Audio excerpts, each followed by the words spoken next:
नमस्कार दोस्तों, R K study 94 YouTube channel पर है आप सभी का एक बार फिर से स्वागत है। दोस्तों, हिंदी शिक्षण विधियों में जो व्याकरण शिक्षण है उसकी जो विधियां थी उसका हम अध्ययन कर रहे थे और जो पीछे की क्लास थी उसके अंतर्गत हमने सूत्र विधि और जो परायण विधि था उसके बारे में विस्तार से अध्ययन कर लिया है भाई।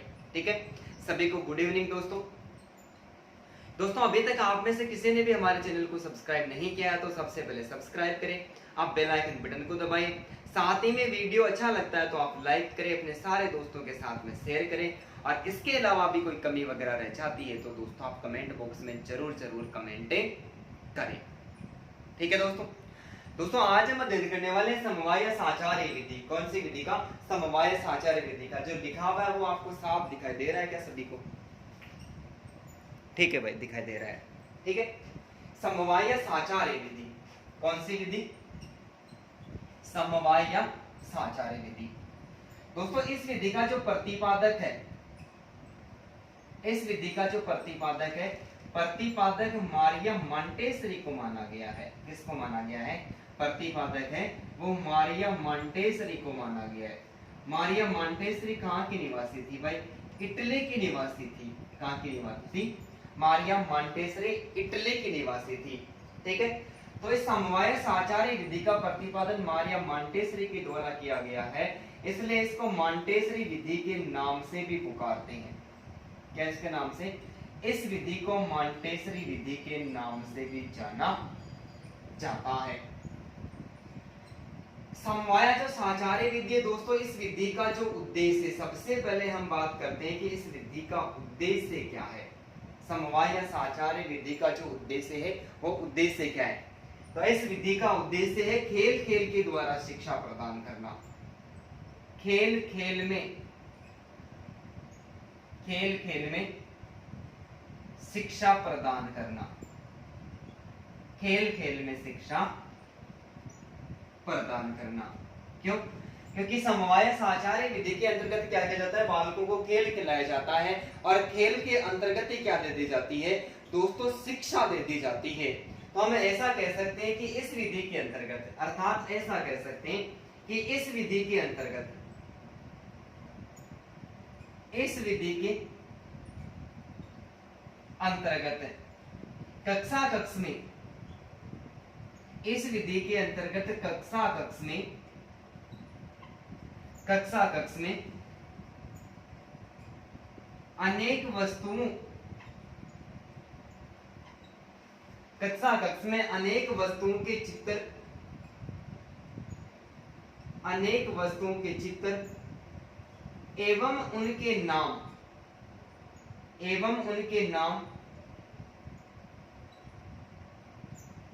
दीवारों पर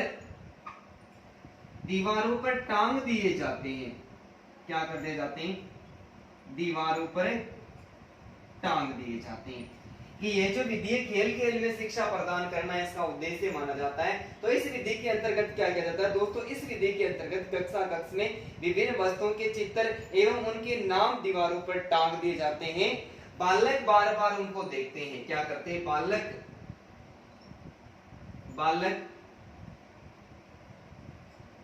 बार बार उनको देखते हैं, बार बार उनको देखते हैं एवं उनके साथ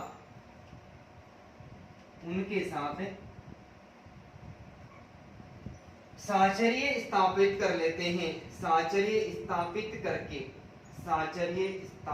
करके सीख लेते हैं। क्या कर लेते हैं? साचर्य स्थापित करके सीख लेते हैं। अतः इस विधि को सहयोग विधि के नाम से भी पुकारा जाता है। किसके नाम से दोस्तों? सहयोग विधि के नाम से भी पुकारा, सहयोग विधि के नाम से भी जाना जाता है, नाम से भी जाना जाता है। क्या सभी को साफ दिखाई दे रहा है क्या दोस्तों? बता दो मेरे को, सबको साफ दिख रहा है क्या? ठीक है भाई, उम्मीद करता हूं कि सबको साफ दिखाई दे रहा है। तो इस विधि का जो उद्देश्य माना गया है वो खेल खेल में शिक्षा प्रदान करना इसका उद्देश्य माना गया है। इसलिए हम कह सकते हैं कि वर्तमान समय की ये प्रचलित विधि है। कौन से समय की? वर्तमान समय की ये वर्तमान समय की दोस्तों प्रचलित विधि मानी जाती है। और वर्तमान समय में बालकों को कैसे सिखाया जाता है? खेल खेल के अंतर्गत शिक्षा दी जाती है और खेल खेल के अंतर्गत ही बालकों को सिखा दिया जाता है। खेल खेल में शिक्षा प्रदान करना इसका मुख्य उद्देश्य माना जाता है। क्यों? क्योंकि इस विधि के अंतर्गत कक्षा कक्ष में अनेक वस्तुओं एवं चित्रों के नाम दीवारों पर टांग दिए जाते हैं। वो नाम होते सारे संज्ञाओं से संबंधित नाम होते। किससे? संज्ञाओं से संबंधित नाम होते। जैसे कोई चित्र है और एक कुत्ते का चित्र है। किसका भाई? एक कुत्ते का चित्र है और एक कुत्ते का चित्र है, ये दीवार पर टांग दिया और टांग कर नीचे इसके नीचे कुत्ता नाम लिख दिया। क्या कर दिया? कुत्ता नाम लिख दिया। तो जैसे बहुत प्रकार की संज्ञाएं होती है, बालकों को जो कुछ भी सिखाना चाहते हैं वो सारे की सारी विषय वस्तु है, वो वस्तुओं के चित्र है वो दीवार पर टांग देते, नाम भी उनके साथ में लिख देते। ऊपर चित्र टांग दिया, नीचे नाम लिख दिया। बालक क्या करेगा? चित्र को देखकर उनका साहचर्य संबंध स्थापित करेगा। क्या करेगा? संबंध स्थापित करेगा। ठीक है। तो इस विधि के अंतर्गत कक्षा कक्ष में अनेक वस्तुओं के चित्र एवं उनके नाम दीवारों पर टांग दिए जाते हैं। बालक बार बार उनको देखता है और देखने के बाद में साहचर्य स्थापित कर लेता है। क्या करता है? साहचर्य स्थापित करता है। ऐसी परिस्थिति के अंतर्गत शिक्षक बालकों का केवल सहयोग ही करता है, वो संबंध स्थापित करके सीखता है। तो इसलिए इस विधि को किस नाम से पुकारा जाता है? इस विधि को सहयोग विधि के नाम से भी जाना जाता है। तो इस विधि के 4 नाम हो गए भाई। समवाय विधि कहते हैं, साहचर्य विधि कहते हैं। प्रतिपादन मारिया मॉन्टेसरी के द्वारा किया गया है तो इसको मॉन्टेसरी विधि भी कहते हैं। और अध्यापक क्या करता है? साहचर्य स्थापित करवाने के लिए बालकों का सहयोग करता है। तो दोस्तों इसको किस नाम से पुकारा जाता है? इसको सहयोग विधि के नाम से पुकारा जाता है। तो उम्मीद करता हूं कि आपको समझ में आया होगा। यदि अच्छी तरह से समझ में आ गया है दोस्तों तो इसका एक बार स्क्रीनशॉट ले लो आप। ठीक है भाई, समझ में आ गया? मिटा दूं? ठीक है।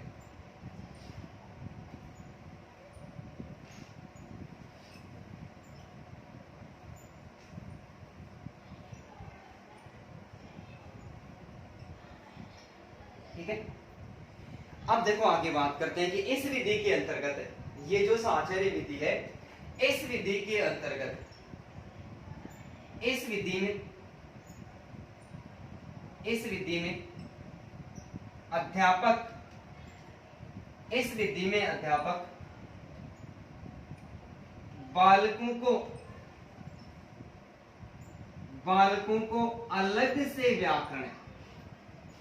बालकों को अलग से व्याकरण नहीं पढ़ाता है। इस विधि में अध्यापक बालकों को अलग से व्याकरण नहीं पढ़ाता है। एक बार ध्यान रखो भाई, कोई समस्या खड़ी हो गई, 1 मिनट। ठीक है भाई, कोई आ गया था? ठीक है। हाँ, तो इस विधि के अंतर्गत अध्यापक बालकों को अलग से व्याकरण नहीं पढ़ाता है। क्या नहीं करता है? अलग से व्याकरण नहीं पढ़ाता। पहले की जो रिट की एग्जाम लगी थी दोस्तों, बहुत शानदार प्रश्न पूछा जा चुका है उसमें कि निम्न में से कौन सी विधि है वो स्व केंद्रित आधारित विधि है। तो ये समवाय साहचर्य विधि, इसे हम 4-5 विधियां पढ़ेंगे जिनमें से जो भी विधि पढ़ेंगे और स्व अध्याय पर आधारित है उसके बारे में, सबके बारे में बताऊंगा और उसका मैं एक प्रश्न बना के भी आपको दूंगा कि कौन सी विधि ऐसी है जिसके अंतर्गत बालक स्वयं ज्ञान की प्राप्ति करते हैं। तो इस विधि के अंतर्गत अध्यापक बालकों को अलग से व्याकरण नहीं पढ़ाता है। तो क्या करता है? अलग से व्याकरण नहीं पढ़ाता है। गद्य या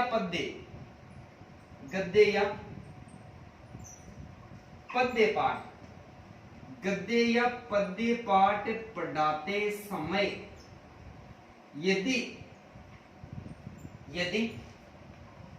कोई व्याकरण से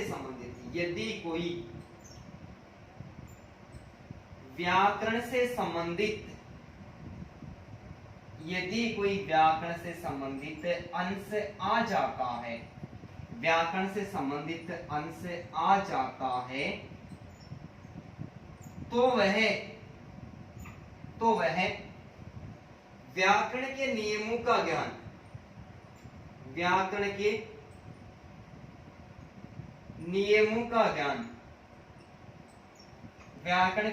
का ज्ञान उसी समय करवा देता है। व्याकरण के नियमों का ज्ञान उसी समय करवा देता है। ठीक है भाई। ध्यान पूर्वक समझना। देखो मैं आपको इससे से इस लाइन से संबंधित जो मैंने लिखा है इससे संबंधित मैं आप सभी से एक प्रश्न भी करने वाला हूँ, सोच समझ के आपको आंसर देना उसका, कि इस विधि के अंतर्गत बालकों को अलग से व्याकरण नहीं पढ़ाता है, कि अध्यापक क्या करता है, अध्यापक बालकों को व्याकरण का ज्ञान नहीं करवाता है। अरे वो तो सीधा संबंध स्थापित करता है, व्याकरण का ज्ञान नहीं करवाता है। व्याकरण का ज्ञान नहीं करवाता है, गद्य या पद्य पाठ पढ़ाते समय, या तो वो चाहे गद्य पढ़ा रहा हो चाहे पद्य पाठ पढ़ा रहा हो, गद्य या पद्य पाठ पढ़ाते समय कोई व्याकरण से संबंधित कोई संज्ञा सर्वनाम विशेषण और क्रिया, ऐसे कोई क्रिया रूप है या फिर कोई संज्ञा सर्वनाम विशेषण रूप आ जाते हैं, व्याकरण से संबंधित कोई अंश आ जाता है, तो वो क्या करता है, तुरंत ही नियम, जैसे कोई पूछ लिया कि अध्यापक शब्द में कौन सी संज्ञा है, अध्यापक शब्द में कौन सी संज्ञा, तो सारे अध्यापकों का उल्लेख हो रहा है, तो यहाँ पर जातिवाचक संज्ञा हो गई। तब वो क्या करता है कि यहीं पर उसका नियम बना देता है कि ऐसे संज्ञा शब्द जो किसी व्यक्ति वस्तु स्थान एवं व्यक्ति वस्तु स्थान की संपूर्ण जाति, संपूर्ण वर्ग एवं संपूर्ण समूह के नाम का बोध करवाते हैं। दोस्तों ने सारे शब्दों में जातिवाचक संज्ञा मानी जाती है, ऐसा सिखा देता है कि अलग से व्याकरण नहीं पढ़ाता है। गद्य या पद्य पढ़ाते समय व्याकरण से संबंधित कोई प्रश्न आता है तो उसी समय उसको क्या कर देता है, बालकों को पढ़ा देता है। तब इसे किस नाम से पुकारा जाता है, तब इसे समवाय या साचार्य विधि के नाम से जाना जाता है। किसके नाम से, समवाय या साचार्य विधि के नाम से जाना जाता है। जैसे मैं आपको एक उदाहरण देता हूं, जैसे बालकों के सामने किसी प्रकार का उदाहरण है कि I am to go home, person क्या है, I am to go home। विकल्प देता हूं आपको, ऊपर वाले को पढ़ के इसको ध्यान पूर्वक बताना है। मैं घर जा रहा हूं, मैं घर जा रहा हूं, ठीक है, मैं घर जा रहा हूं, मुझे घर जाना है, मुझे घर जाना है, मैं घर जा रहा हूं, मुझे घर जाना है, मैं घर जाता हूं। तीसरा जो विकल्प है, मैं घर जाता हूं, मैं घर जाता हूं, और चौथा विकल्प है मुझे घर जाना पड़ता है, मुझे घर जाना पड़ता है, मुझे घर जाना पड़ता है। दोस्तों बताओ इसका सही क्या होगा, I am to go home, I am to go home। मैं घर जा रहा हूं, मुझे घर जाना है, मैं घर जाता हूं और मुझे घर जाना पड़ता है। बता दो देखो जल्दी से इसका सही आंसर क्या होगा।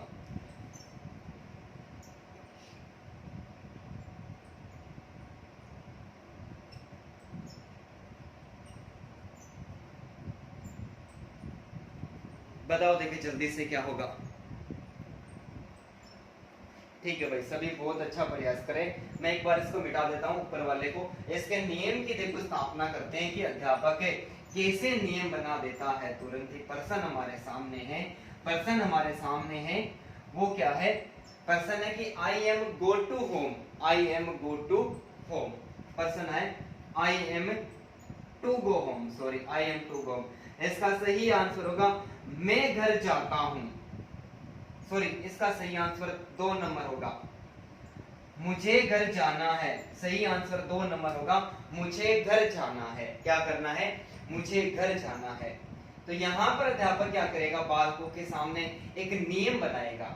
क्या करेगा, नियम बनाएगा कि इसका क्रम कैसे निर्धारित किया जाता है, इनका संबंध कैसे स्थापित किया जाता है।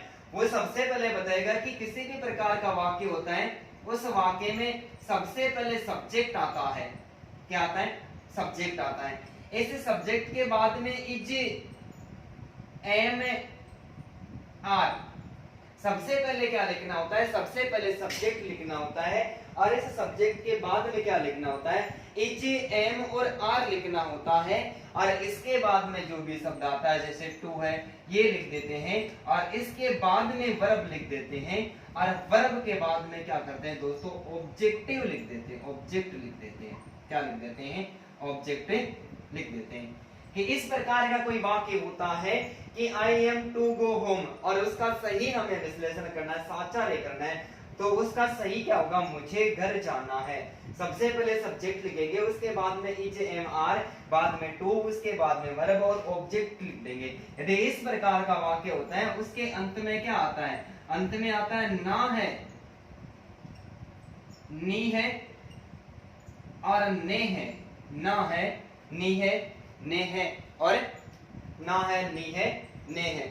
ठीक उसी प्रकार कोई अन्य वाक्य आता है, जैसे सब्जेक्ट, अन्य कोई वाक्य बदलते हैं, जैसे सब्जेक्ट आ गया और सब्जेक्ट के बाद में यदि वाज और वर लिखा हुआ हो, क्या लिखा हुआ हो, वाज और वर लिखा हुआ हो, उसके बाद में टू लिखा हुआ हो, उसके बाद में वर्ब लिखा हुआ हो, उसके बाद में ऑब्जेक्टिव आता है, तो वहां पर अंत में क्या आता है, ना था, नी थी और ने थे लिखा हुआ आता है। क्या लिखा हुआ आता है, सब्जेक्ट लिखा हुआ था, उसके बाद में वाजवर आता है वाक्य के अंतर्गत, फिर टू लिखा हुआ है, फिर वर्ब लिखा हुआ, उसके बाद में ऑब्जेक्टिव आता है, तो फिर उसका सही रूपांतरण क्या होगा, अंत में ना था, नी थी और ने थे।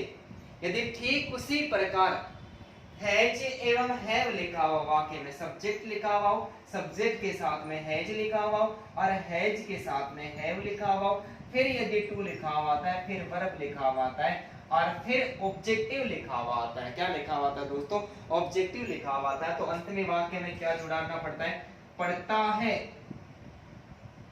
ठीक है, एवं पढ़ती है,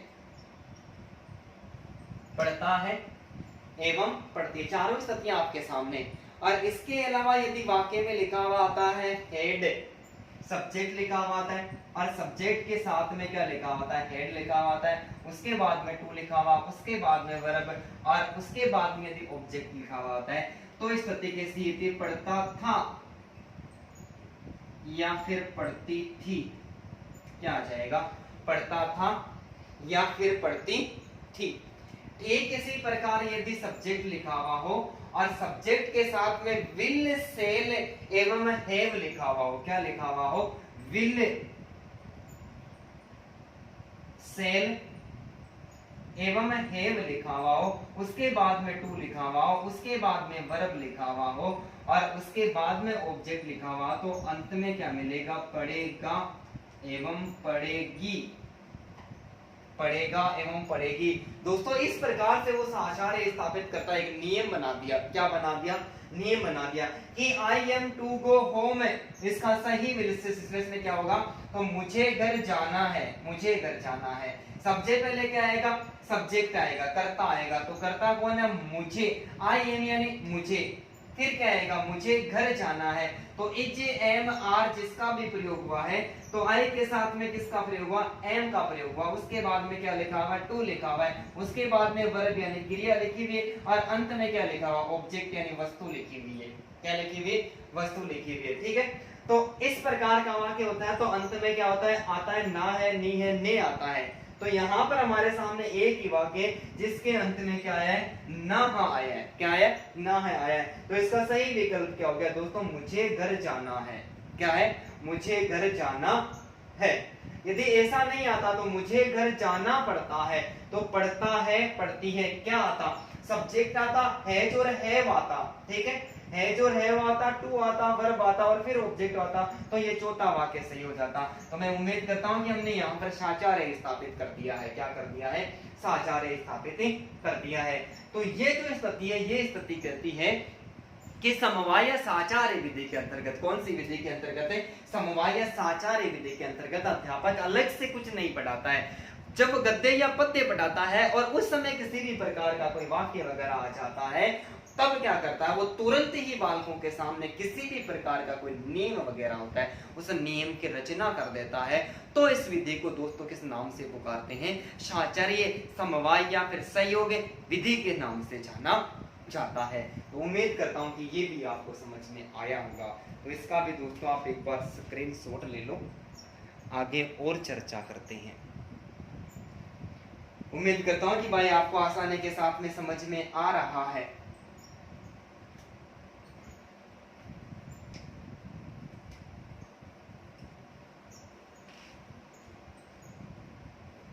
मैं आपके सामने एक और प्रश्न रख रहा हूं, उसमें आपको बता देना है, ठीक है। आपका यदि पढ़ा हुआ है, पहले किसी टीचर ने पढ़ाया तो ठीक है, नहीं तो मुझे तो बताना ही बताना है। ठीक है, कि यह विधि आधुनिक शिक्षा के निम्नलिखित 4 सिद्धांतों पर कार्य करती है। ये जो समयाव्य साचार्य विधि है, ये साचार्य विधि वर्तमान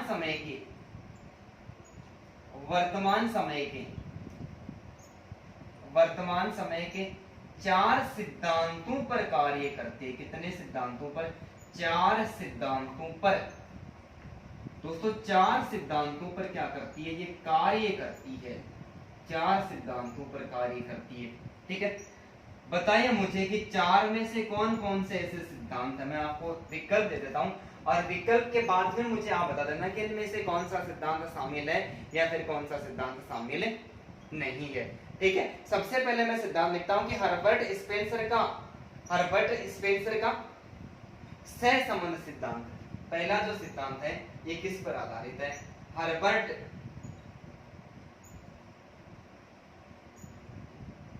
हर्बर्ट स्पेंसर का सहसंबंध सिद्धांत। हर्बर्ट स्पेंसर का सहसंबंध सिद्धांत। दूसरा है जॉन डीवी का सामंजस्यीकरण सिद्धांत। जॉन डीवी का सामंजस्यीकरण का सिद्धांत। सामंजस्यीकरण का सिद्धांत। तीसरा है फ्रोबेल का जीवन केंद्रित सिद्धांत। भाई किसका? फ्रोबेल का जीवन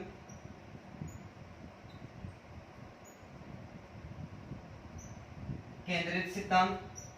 चौथा है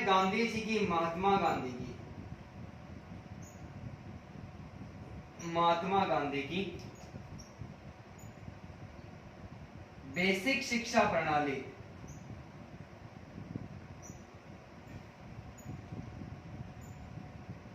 महात्मा गांधी की बेसिक शिक्षा प्रणाली एवं स्किनर का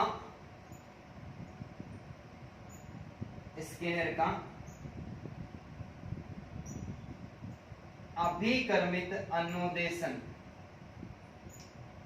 स्किनर का अभिकर्मित अनुदेशन।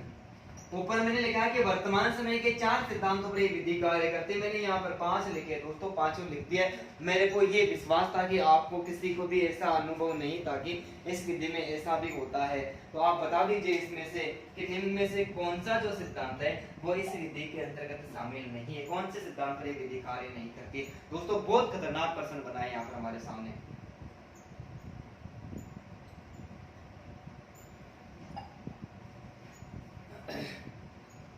बताओ भाई, जल्दी से कमेंट करो। सब लोगों का कमेंट आ जाना चाहिए मेरे पास जल्दी से।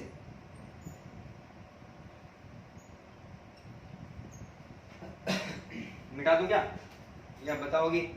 दिख तो रहा है क्या सभी को सांप एकदम? ठीक है भाई, सांप दिख रहा है।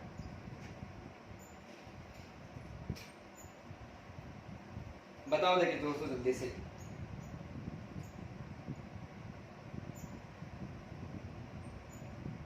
दोस्तों इसमें हमारा 5 नंबर का जो विकल्प है वो 5 नंबर का विकल्प गलत हो जाएगा भाई। ये विधि 4 शिक्षण सूत्रों पर आधारित मानी जाती है। हर्बर्ट स्पेंसर का सहसंबंध सिद्धांत, जॉन डीवी का सामंजस्यीकरण सिद्धांत, फ्रोबेल का जीवन केंद्रित सिद्धांत और महात्मा गांधी की बेसिक शिक्षा प्रणाली। इन्हें 4 सिद्धांतों पर आधारित मानी जाती है और ये आज का सबसे खतरनाक और बेहतरीन प्रश्न है इस विधि के अंतर्गत से। तो उम्मीद करता हूँ कि आप इसका भी स्क्रीनशॉट ले लो और समझ में भी आप सभी को आ रहा होगा।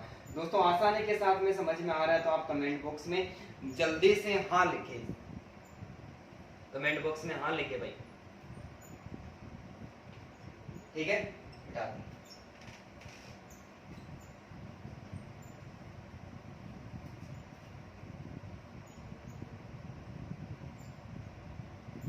अब हम करते हैं साचार्य और समवाय साचार्य विधि है। समवाय साचार्य विधि की जो उपयोगिता है, साचार्य विधि की क्या उपयोगिता है और क्या इसके गुण माने जाते हैं। इसकी पहली उपयोगिता है कि यह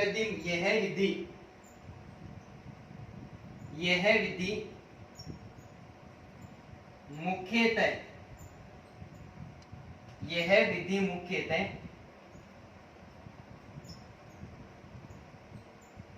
संज्ञाओं के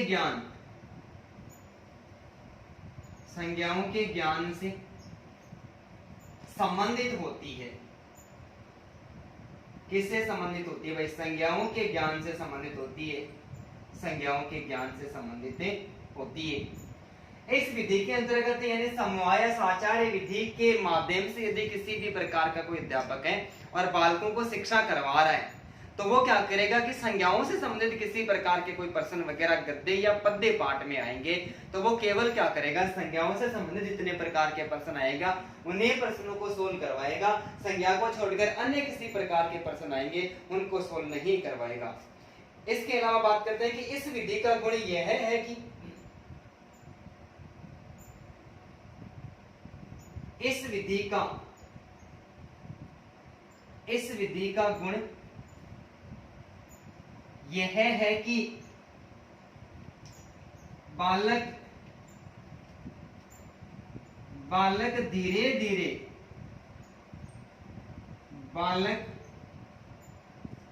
धीरे धीरे इस विधि का गुण यह है कि बालक धीरे धीरे अभ्यास करते हैं। बालक धीरे धीरे अभ्यास करते हैं एवं अनेक शब्दों तथा अनेक वर्णों का, अनेक शब्दों तथा अनेक वर्णों का ज्ञान प्राप्त कर लेते हैं। ज्ञान प्राप्त कर लेते हैं भाई। इस विधि का एक और गुण माना गया। पहला तो गुण या उपयोगिता क्या है कि ये संज्ञाओं के ज्ञान पर आधारित होती है। बालकों को किसका ज्ञान करवाया जाता है? बालकों को केवल संज्ञाओं का ज्ञान करवाया जाता है। इसके अलावा इस विधि का गुण यह है कि बालक धीरे धीरे अभ्यास करते हैं। क्या करते हैं? बालक धीरे धीरे अभ्यास करते हैं और अभ्यास करते अनेक प्रकार के शब्दों और अनेक प्रकार के वर्णों का क्या करते हैं? वो ज्ञान प्राप्त कर लेते हैं। तीसरी उपयोगिता है कि यह विधि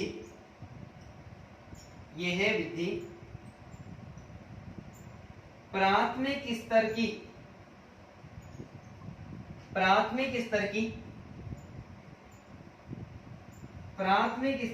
कक्षाओं के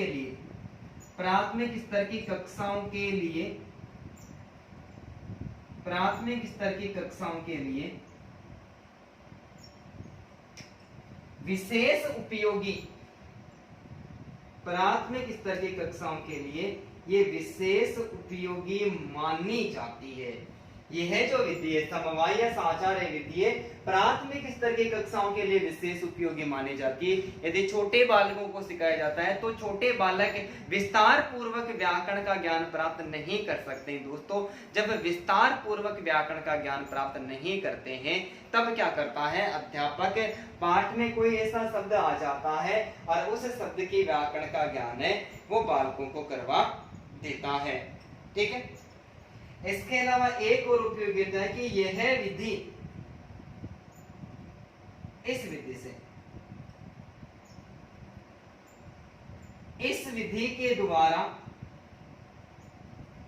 विधि के द्वारा बालकों में चिंतन एवं सृजनात्मकता का विकास होता है। बालकों में चिंतन एवं सृजनात्मकता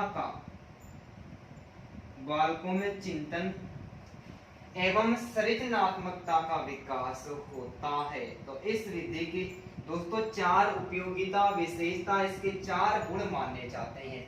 सबसे पहला जो गुण क्या है कि यह विधि संज्ञाओं के ज्ञान से संबंधित होती है। इस विधि के अंतर्गत बालकों को किसका ज्ञान करवाया जाता है? संज्ञाओं का ज्ञान करवाया जाता है। इस विधि का गुण यह माना जाता है कि बालक धीरे धीरे अभ्यास करते हैं और शब्दों का तथा अनेक वर्णों का क्या कर लेते हैं दोस्तों? वो ज्ञान प्राप्त कर लेते हैं। इस विधि की तीसरी उपयोगिता यह है कि यह विधि प्राथमिक स्तर की कक्षाओं के लिए उपयोगी मानी जाती है। और इस विधि का जो चौथा गुण है वह है कि इस विधि के द्वारा बालकों में चिंतन एवं सृजनात्मकता का विकास किया जाता है। किसका विकास किया जाता है? चिंतन एवं सृजनात्मकता का विकास किया जाता है। तो उम्मीद करता हूं कि ये भी आपको आसानी के साथ में समझ में आया होगा। दोस्तों, साफ तो दिख रहा है क्या सभी को? ठीक है भाई, तो इसका भी आप एक बार दोस्तों स्क्रीनशॉट ले लो।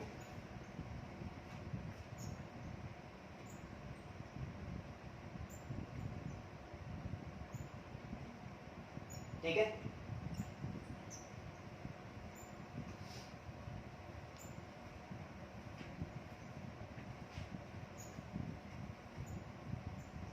अब देखो, अब हम थोड़ा सा अध्ययन करते हैं कि इसमें खेल खेल के द्वारा शिक्षा की जैसे दी जाती है। समवाय साचार्य विधि का सामान्य परिचय कैसे इसमें सिखाया जाता है, विकास चिंतन एवं सृजनात्मकता का विकास बालकों में कैसे किया जाता है। तो समवाय या साचार्य विधि का सामान्य परिचय, ठीक है भाई, समवाय या जो साचार्य विधि है, इस समवाय या साचार्य विधि का सामान्य परिचय। सामान्य परिचय के अंतर्गत जो सबसे पहला पॉइंट है, वो सबसे पहला पॉइंट हम पढ़ेंगे कि बालकों के अनुभव परिधि में, बालकों के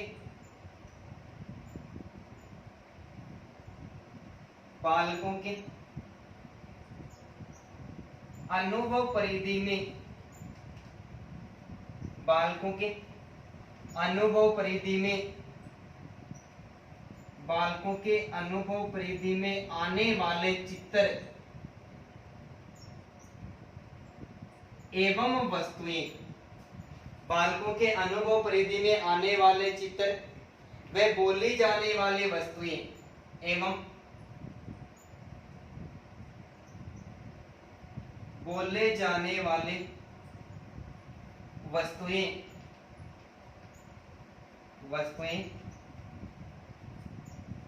कक्षा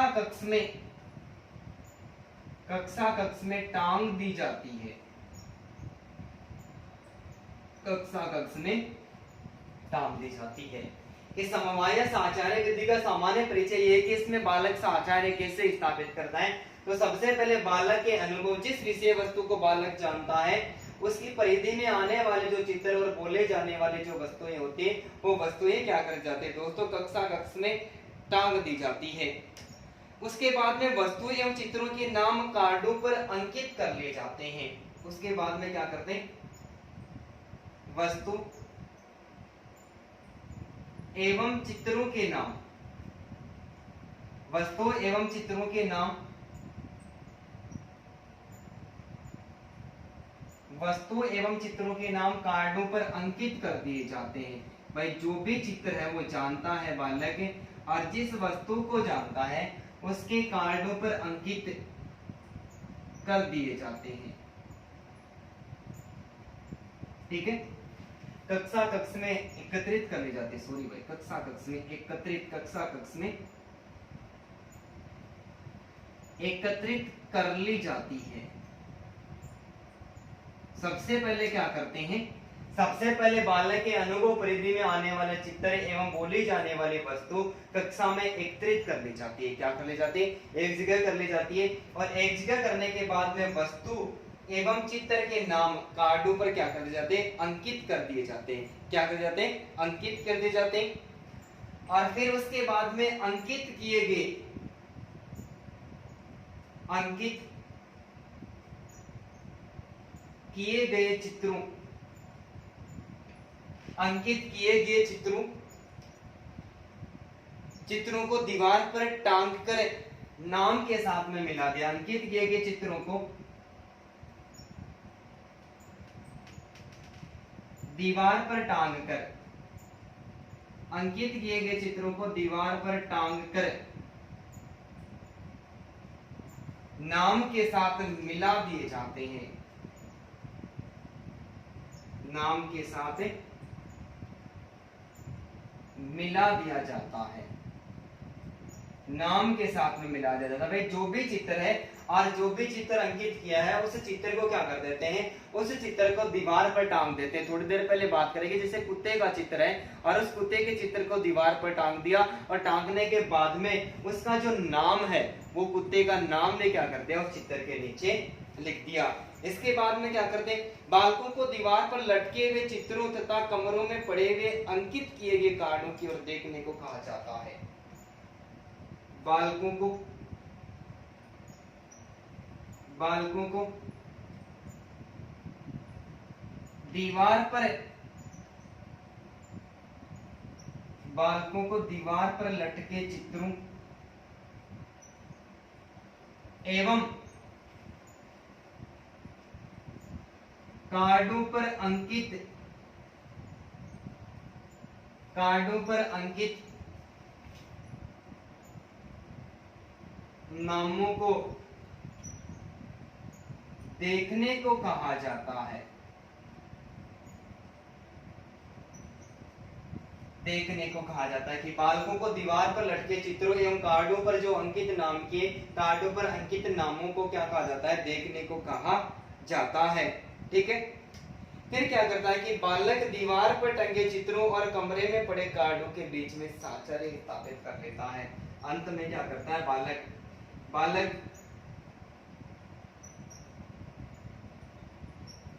दीवार पर टंगे चित्रों एवं कमरे में पड़े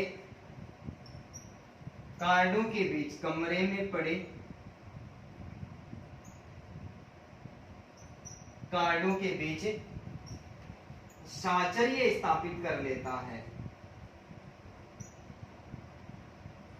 साचर्य स्थापित कर लेता है तो उसे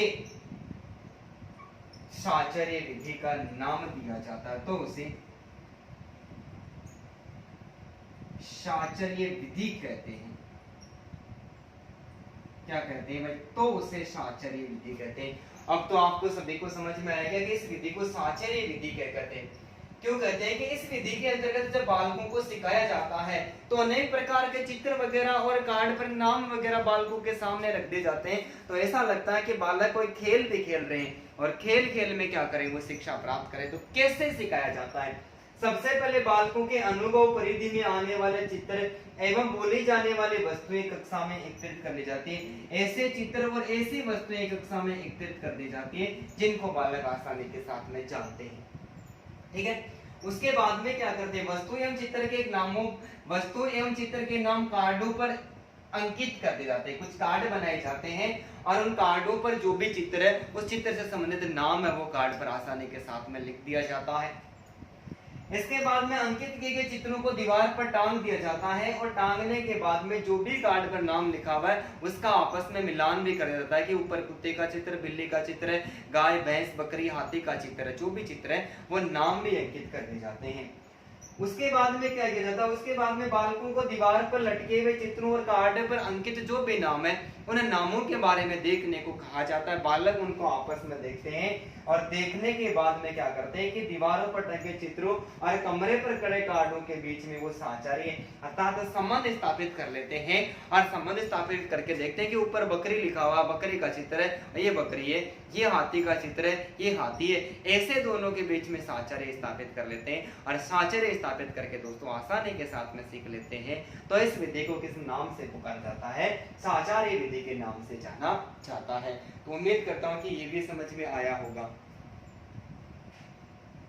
ठीक है भाई, तो आप इसका भी एक बार स्क्रीनशॉट ले लो। इस विधि के दोष क्या निकल के आते हैं उनके बारे में भी हम चर्चा करते हैं।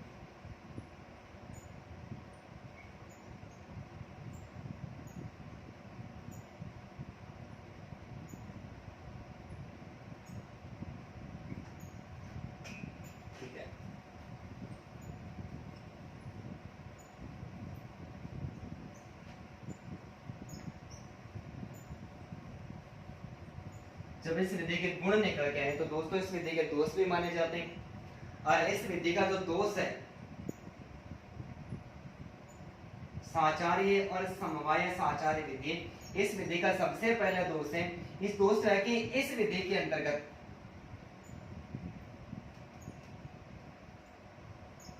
इस विधि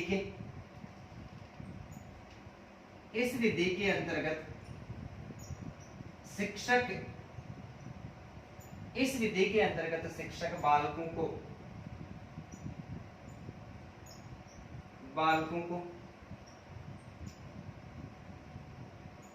अलग से व्याकरण नहीं पढ़ाता है। तो वे व्याकरण का संपूर्ण ज्ञान प्राप्त नहीं कर पाते हैं। तो वे व्याकरण का संपूर्ण ज्ञान प्राप्त नहीं कर पाते हैं भाई। ठीक है, इस विधि के अंतर्गत शिक्षक बालकों को अलग से व्याकरण नहीं पढ़ाता। जब अलग से व्याकरण नहीं पढ़ाता है तो व्याकरण का पूरा ज्ञान बालक कैसे प्राप्त करेंगे? ये इस विधि का सबसे बड़ा दोष माना जाता है। क्या माना जाता है? इस विधि का सबसे बड़ा दोष माना जाता है। ठीक है, इस विधि में शिक्षक इस विधि से गद्य या पद्य, ऐसा माना, इस विधि से गद्य या पद्य पढ़ाते समय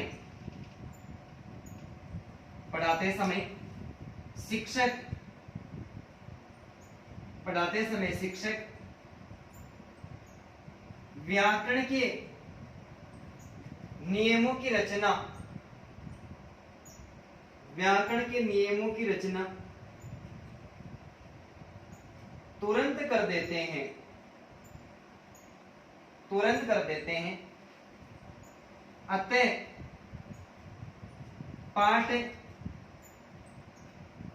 पाठ का आनंद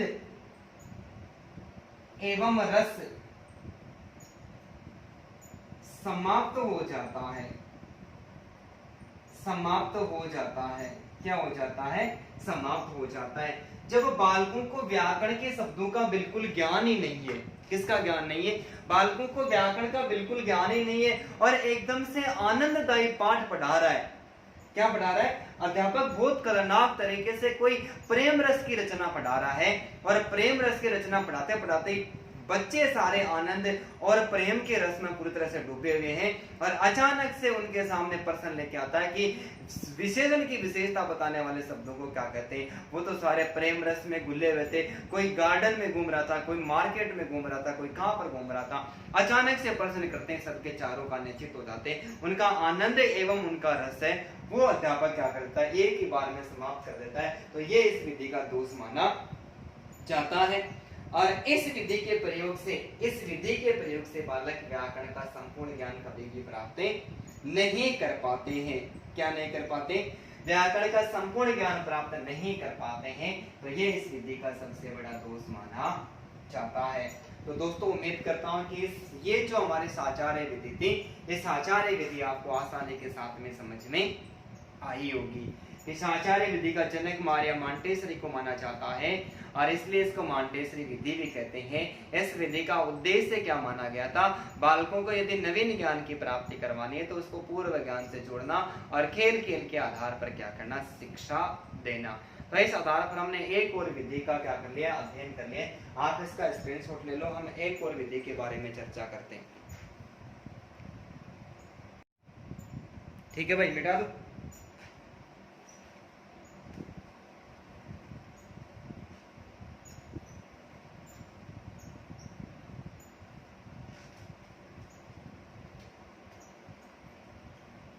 ठीक है, आ गया होगा सबको आसानी के साथ में समझ में। अब देखो मैं एक और विधि के बारे में बात करते हैं। थोड़ा सा और छोटी विधि, इसलिए एक साथ ही अध्ययन करते हैं। भाषा सेंसरिक विधि, भाषा सेंसरिक विधि या अव्याकृति विधि। भाषा सेंसरिक विधि या अव्याकृति विधि। दोस्तों कौन सी विधि? अव्याकृति विधि। भाषा सेंसरिक विधि या फिर इसको अव्याकृति विधि कहते हैं। क्या कहते हैं? अव्याकृति विधि के नाम से भी जाना जाता है।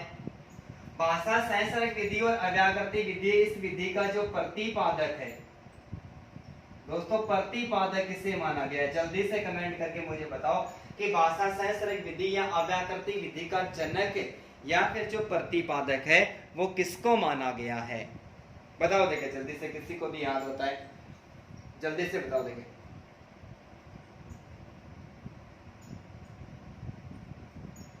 चलो ठीक है, मैं ही बता देता हूं। इस विधि का जो प्रतिपादक है वो हर्बर्ट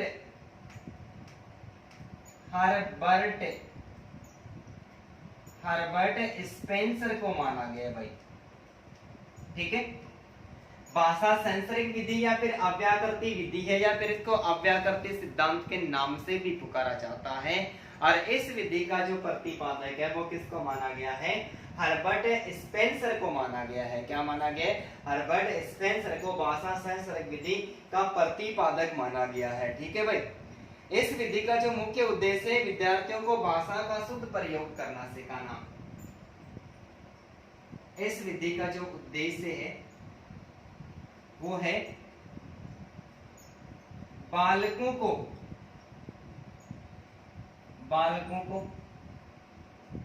भाषा का शुद्ध प्रयोग करना सिखाना।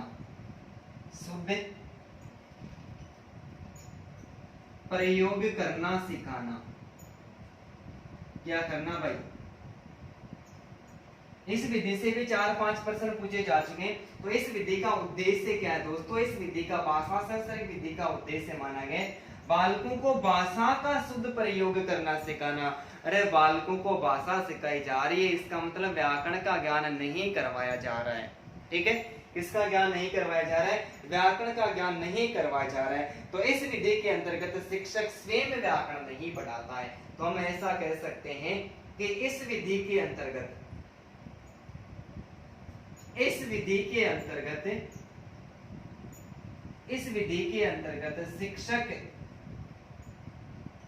शिक्षक स्वयं व्याकरण नहीं पढ़ाता है। इस विधि के अंतर्गत शिक्षक स्वयं व्याकरण नहीं पढ़ाता है।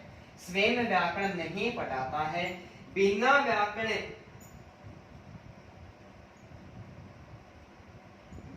व्याकरण पढ़ाए ही, बिना व्याकरण के नियम जाने, इस विधि में बिना व्याकरण के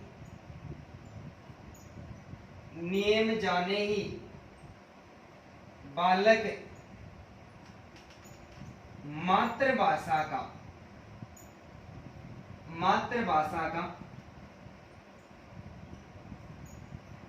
शुद्ध प्रयोग करना सीखते। मातृभाषा का शुद्ध प्रयोग करना सीखते हैं। मातृभाषा का शुद्ध प्रयोग करना सीखते हैं। तो इसे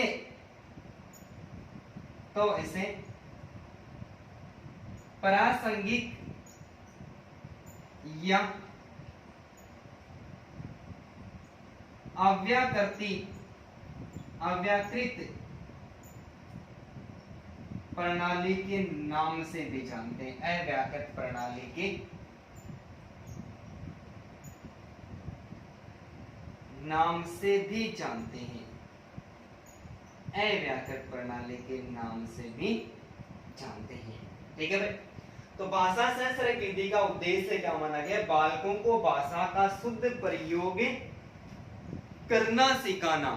बालकों को भाषा का शुद्ध प्रयोग करना सिखाया जाता है। तो इस विधि के अंतर्गत शिक्षक स्वयं व्याकरण नहीं पढ़ाता है। बिना व्याकरण के नियमों को जाने ही बालक मातृभाषा का शुद्ध ज्ञान प्राप्त करते हैं। मातृभाषा का शुद्ध प्रयोग करना सीखते हैं। अतः इसे प्रासंगिक या फिर अव्याकृति प्रणाली मानी जाती है। क्या मानी जाती है? इसको प्रासंगिक या फिर अव्याकृत प्रणाली के नाम से भी जाना जाता है। किसके नाम से? अव्याकृत प्रणाली के नाम से भी जाना जाता है। अर्थात हम ऐसा कह सकते हैं कि बालक प्रारंभिक अवस्था में, क्या कह सकते हैं कि बालक प्रारंभिक अवस्था में जो कुछ सीखता है वह स्वर्ण अनुकरण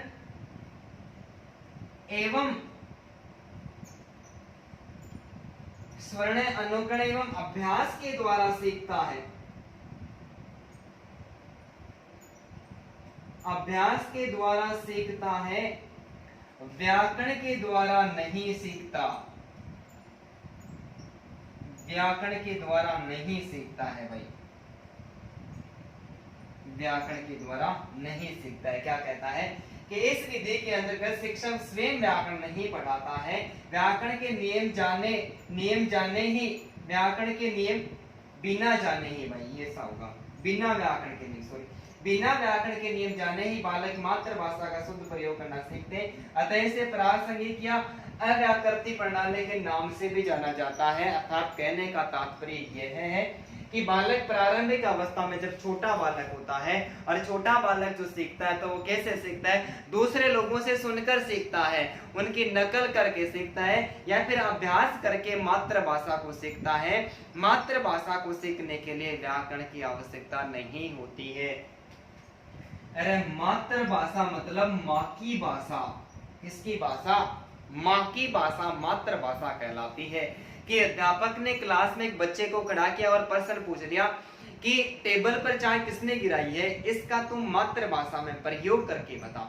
टेबल पर चाय किसने गिराई है, इसका मातृभाषा में प्रयोग करके बता। तो बच्चे ने शानदार जवाब दिया कि कुत्ते कमीने हरामजादे, टेबल पे चाय किसने गिराई है, क्योंकि ये हमारी माँ की भाषा है। क्यों, हम चाय वगैरह गिरा देते हैं तब वो ये कहती है कि उनको साफ करना पड़ता है, तभी तो वो गालियां देती है कि कुत्ते कमीने हरामजादे, टेबल पर चाय किसने गिराई। टीचर ने ऐसा ही पूछा।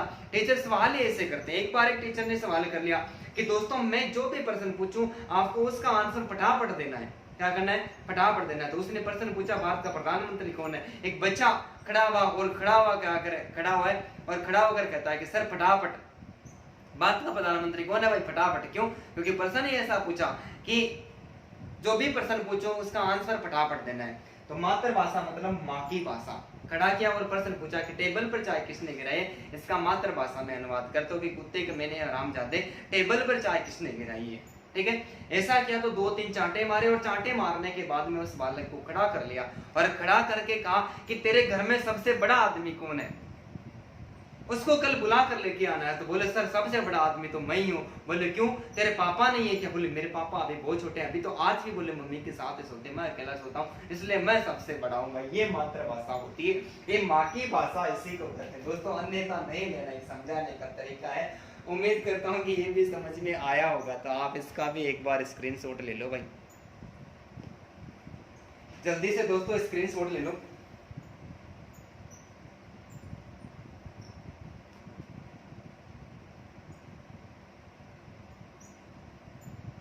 मिटा दो,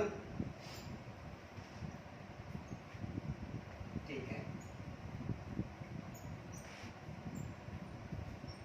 नेक्स्ट बात करते हैं दोस्तों, बहुत खतरनाक विधि है। इस विधि से बार बार प्रश्न पूछे जा चुके हैं एग्जाम्स में, ध्यानपूर्वक सुनना है, ठीक है, हंसना नहीं है, कोई भी हंसेगा नहीं भाई। नेक्स्ट बात करते हैं, इस विधि के अंतर्गत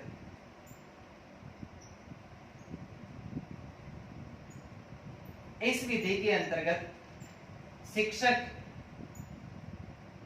बालकों को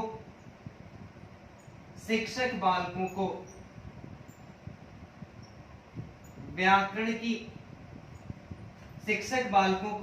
की अच्छी पुस्तकों के नाम बता देता है। अच्छी पुस्तकों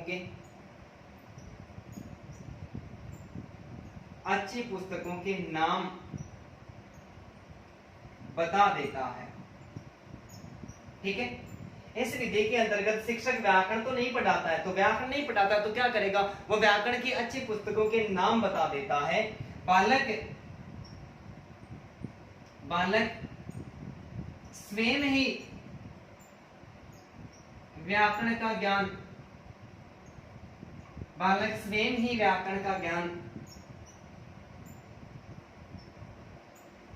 प्राप्त करने की कोशिश करते हैं। क्या करते हैं, स्वयं ही व्याकरण का ज्ञान प्राप्त करने की कोशिश करते हैं। स्वयं ही व्याकरण का ज्ञान प्राप्त करने की कोशिश करते हैं। तो यह विधि स्व अध्याय पर आधारित मानी जाती है। ये रिट में पूछा गया प्रश्न है, निम्न में से कौन सी विधि स्व अध्याय पर आधारित मानी जाती है। तो यह विधि स्व अध्याय पर आधारित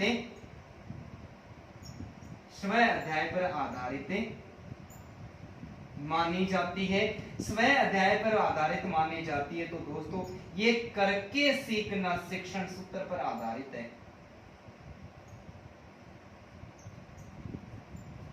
करके सीखना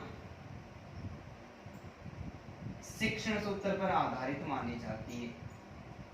करके सीखना शिक्षण सूत्र पर आधारित मानी जाती है और इस विधि द्वारा बालकों में मौलिकता, बालकों में भाषा की मौलिकता एवं वास्तविकता का विकास होता है। एवं वास्तविकता का विकास होता है। दोस्तों किसका विकास होता है? वास्तविकता का विकास होता है। ठीक है, तो इस विधि के अंतर्गत जब अध्यापक शिक्षक है वो अलग से व्याकरण, बालकों को व्याकरण नहीं पढ़ाता है तो वो अलग से भी कुछ नहीं बताता है, तब वो क्या करता है, बालकों को अच्छी व्याकरण की जो पुस्तकें होती हैं उनके नाम बता देता है। बालक उन पुस्तकों को खरीद कर लाते हैं और स्वयं ही व्याकरण का ज्ञान प्राप्त करते हैं। इसलिए ये विधि स्व अध्याय पर आधारित मानी जाती है, अर्थात करके सीखने का जो शिक्षण सूत्र है दोस्तों, दोनों बातें बहुत ज्यादा इंपॉर्टेंट है, याद रखनी है। दोनों से संबंधित प्रश्न पूछे जा चुके हैं। तो स्व अध्याय पर आधारित मानी जाती है, करके सीखना शिक्षण सूत्र पर भी आधारित मानी जाती है। और इस विधि द्वारा बालकों में भाषा की मौलिकता एवं वास्तविकता का, इस विधि द्वारा बालकों में भाषा की मौलिकता एवं वास्तविकता का विकास होता है। क्योंकि भाषा में मौलिकता आती है, बालक जो कुछ भी सीखता है वो स्वयं सीखता है, तो उसमें स्पष्टता भी आती है, मौलिकता भी आती है, वास्तविकता भी आती है। तो भाषा में मौलिकता, स्पष्टता एवं क्या आती है, वास्तविकता भी आती है। तो उम्मीद करता हूं कि ये भी जो तथ्य आपको समझ में आए होंगे। तो दोस्तों एक बार इसका भी आप स्क्रीनशॉट ले लो। ठीक है भाई, मिटा दो।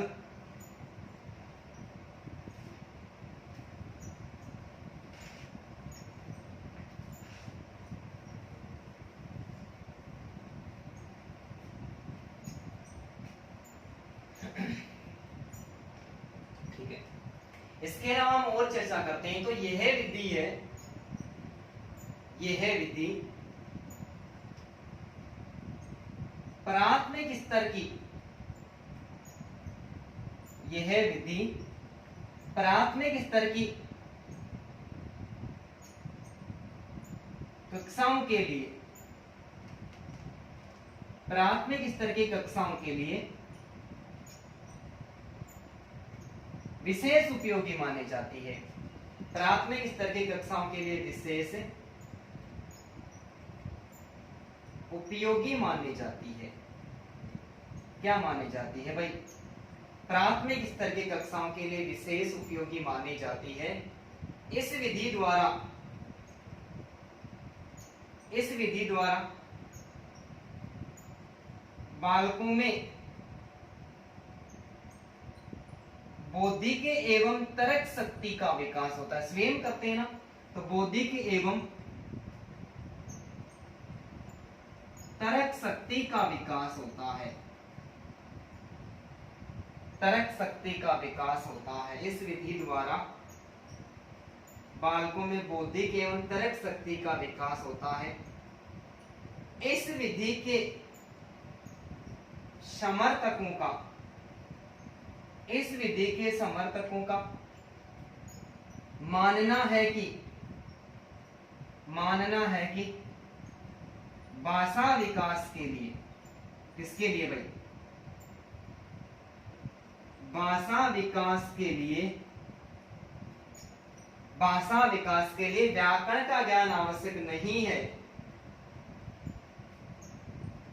भाषा विकास के लिए व्याकरण का ज्ञान आवश्यक नहीं है। व्याकरण का ज्ञान आवश्यक नहीं है। अतः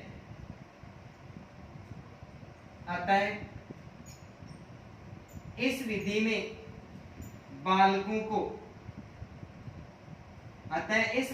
बालकों को व्याकरण का सैद्धांतिक ज्ञान नहीं करवाया जाता है, सैद्धांतिक ज्ञान नहीं करवाया जाता है, बल्कि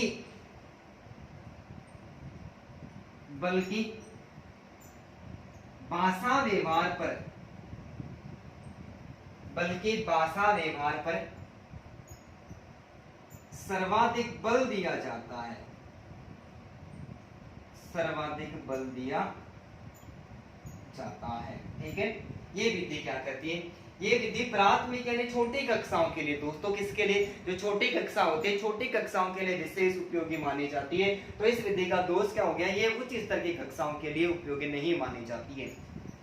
इस विधि द्वारा बौद्धिक विकास एवं तर्क शक्ति का बालकों में विकास होता है, क्योंकि बालक किसी भी विषय वस्तु को स्वयं सीखते हैं, स्वयं करके सीखते हैं, उस कार्य को स्वयं करते हैं, स्वयं सीखते हैं। तो बालकों में बौद्धिक शक्ति एवं तर्क शक्ति का भी भाषा संसर्ग विधि के द्वारा विकास होता है। इस विधि के समर्थकों का इस विधि के समर्थकों का मानना है कि भाषा विकास के लिए व्याकरण का ज्ञान, जब बालक मातृभाषा को सीख रहा है और मातृभाषा को सीखने के लिए व्याकरण का ज्ञान आवश्यक नहीं होता है, जब व्याकरण का ज्ञान आवश्यक नहीं होता है तो बालकों को व्याकरण का सैद्धांतिक ज्ञान दिया ही नहीं जाता है, बल्कि भाषा व्यवहार पर सर्वाधिक बल दिया जाता है। और इसके अलावा इस विधि के जो समर्थक है, इस विधि के जो समर्थक है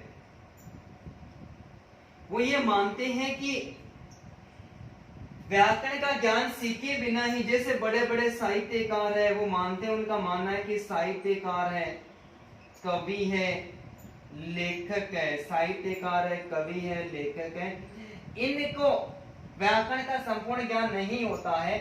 व्याकरण का संपूर्ण ज्ञान नहीं होने के बावजूद भी ये दुनिया में प्रसिद्धि प्राप्त कर लेते हैं। तो यदि ये भी जब साहित्य लिख देते हैं, लेखक बन जाते हैं, कवि बन जाते हैं व्याकरण को बिना जाने ही, तब वहां पर व्याकरण की इतनी ज्यादा आवश्यकता नहीं होती है। एक कवि का, एक शानदार हिंदी साहित्य का सर्वश्रेष्ठ कवि मणि मधुकर मूसर, एक शानदार कवि, साहित्यकार, लेखक और बहुत सारे कवि सम्मेलनों को अटेंड करता है दोस्तों। उसकी योग्यता 6वीं पास है।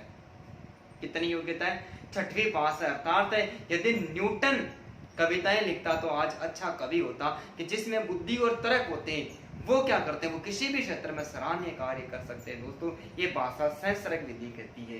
क्या कहती है, भाषा सहस्रक विधि इस बात का पूरा पूरा उल्लेख करती है। और ये विधि कहती है कि जो व्याकरण है, व्याकरण भाषा का अनुगामी है। व्याकरण भाषा की अनुगामी है। किसकी अनुगामी है, भाषा की अनुगामी है। व्याकरण भाषा की अनुगामी है, कि भाषा पहले आई है और भाषा से व्याकरण का जन्म हुआ है। तो भाषा को सीखने के लिए अभ्यास और व्यवहार की आवश्यकता होती है, व्याकरण की आवश्यकता नहीं होती है। कि व्याकरण भाषा की अनुगामी है, भाषा से व्याकरण का जन्म हुआ है, इसलिए भाषा को सीखने के लिए व्याकरण की आवश्यकता नहीं होती है दोस्तों। भाषा को सीखने के लिए किसकी आवश्यकता होती है, अभ्यास और अच्छे व्यवहार की आवश्यकता होती है। ये इस विधि का समर्थन करने वाले जितने भी विचारक हैं उनका मानना है। तो उम्मीद करता हूँ कि ये बात आपको आसानी के साथ में समझ में आई होगी। ठीक है, तो आप इसका एक बार स्क्रीनशॉट ले ले जल्दी से दोस्तों। ठीक है भाई, मिटा दूं? ठीक है, ये सारी स्थितियां हो गई। तो अब इसके कुछ दोष भी निकल के आएंगे।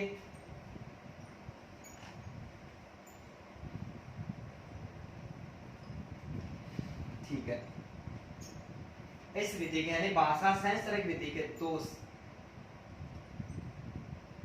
भाषा सहस्रक विधि का दोष है कि उच्च स्तर की कक्षाओं के लिए विशेष उपयोगी नहीं है। उच्च स्तर की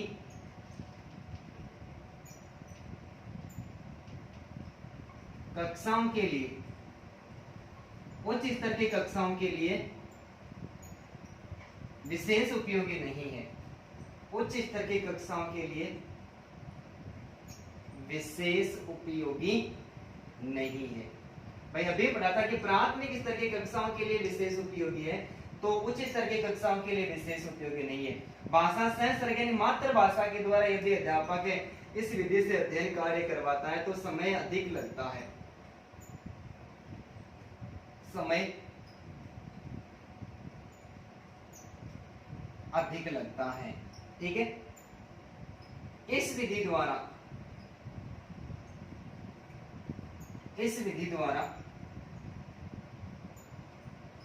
बालकों को भाषा एवं व्याकरण का संपूर्ण ज्ञान प्राप्त नहीं हो पाता है। संपूर्ण ज्ञान प्राप्त नहीं हो पाता है। संपूर्ण ज्ञान प्राप्त नहीं हो पाता है। संपूर्ण ज्ञान की प्राप्ति नहीं हो पाती है। और इस विधि का प्रयोग करने से चौथा जो दोष है, इस विधि का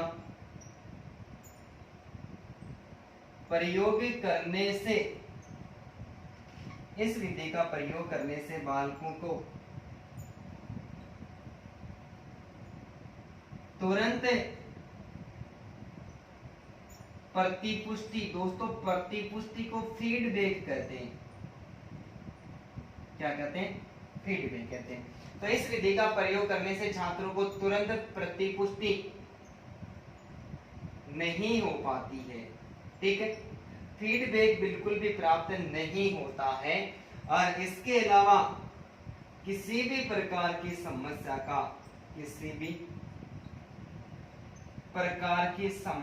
का समाधान नहीं हो पाता है। समाधान नहीं हो पाता है। ठीक है, तो इस विधि ये प्राथमिक स्तर के लिए विशेष उपयोगी है। तो इसका पहला दोष क्या हो गया भाई? ये उच्च स्तर की कक्षाओं के लिए ज्यादा उपयोगी नहीं मानी जाती है। समय ज्यादा लगता है, भाषा एवं व्याकरण का सही ज्ञान प्राप्त नहीं कर पाते हैं, बालकों को फीडबैक प्राप्त नहीं होता है, और कोई अपवाद सामने आ जाता है। संधि में बढ़ेंगे बहुत सारे ऐसे अपवाद है। ठीक है, अपवाद सामने आ जाता है तो अपवाद की स्थिति में समस्या का समाधान नहीं कर पाते हैं। ठीक है, तो अपवाद की तो दोस्तों कोई कमी नहीं है, असामाजिक तत्व तो भरे पड़े। कल का जो हमारा जो क्लास था, मॉडल पेपर 10वां था, बस 10वें मॉडल पेपर को इतने शानदार तरीके से पढ़ाया, सबका फीडबैक एकदम शानदार आया। लेकिन एक कोई नालायक, एक गधा था जिसने उस वीडियो को अनलाइक कर दिया। दोस्तों अनलाइक करके क्या कर लेगा वो? जिसको मेरे द्वारा पढ़ाए गए जो तथ्य जिस किसी को समझ में नहीं आते और मुझे वो पढ़ाता हुआ नहीं देखना चाहता है, तो उसका एक ही उपाय, वो अपनी आंखें फोड़ ले। अपनी आंखें फोड़ ले तभी ऐसा संभव है। बाकी तो मैं तो पढ़ाता रहूंगा, मेरा तो कर्म पढ़ाने का है, मैं पढ़ाऊंगा चाहे कोई देखे या नहीं देखे, उससे मेरे को कोई फर्क नहीं पड़ता। आप लोगों का प्यार और स्नेह यदि मेरे को मिल रहा है तो इसका मतलब आपसे मुझे ऊर्जा मिल रही है, और उस ऊर्जा के सहारे मैं, यदि मुझे कुछ मिल रहा है तो मैं आपका जरूर भला करूंगा। उसमें ऐसी कोई विचारधारा प्रयुक्त नहीं होती है।